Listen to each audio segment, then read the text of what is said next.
ខ្ញុំសង្ឃឹមថាអ្នកទាំងអស់គ្នាមិនធុញទ្រាន់ពេកជាមួយនឹងអ្វីដែលជាការបញ្ជូនសារទាំងក្នុងទាំងក្រៅហើយសង្ឃឹមថាលោកនាយករដ្ឋមន្ត្រីមិនប្រកាន់ខ្ញុំលើបញ្ហាដាក់ចេញគេហៅថារំលឹកនៅយុទ្ធសាស្ត្រអតីតកាលនិងនិយាយជំនួស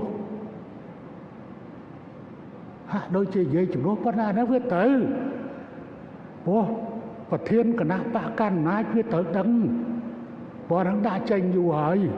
ហើយដាក់ចេញតាំងពីហ៊ុនសែននៅធ្វើនាយករដ្ឋមន្ត្រីនោះចឹងសង្ឃឹមថា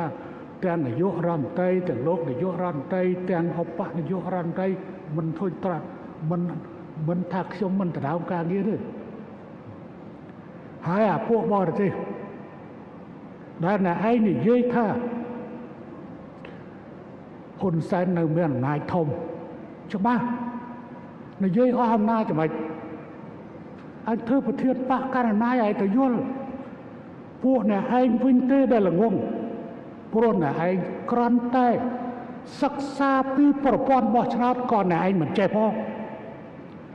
មុននឹងអ្នកឯងនិយាយថាហ៊ុនសែនមានអំណាចឬអត់អ្នកឯងត្រូវសិក្សាអំពីប្រព័ន្ធបោះឆ្នោតសិនបោះឆ្នោតសមាមាត្របកមានតួនាទីលើការកំណត់គោលនយោបាយរាជរដ្ឋាភិបាលយកទៅចាត់តាំងអនុវត្ត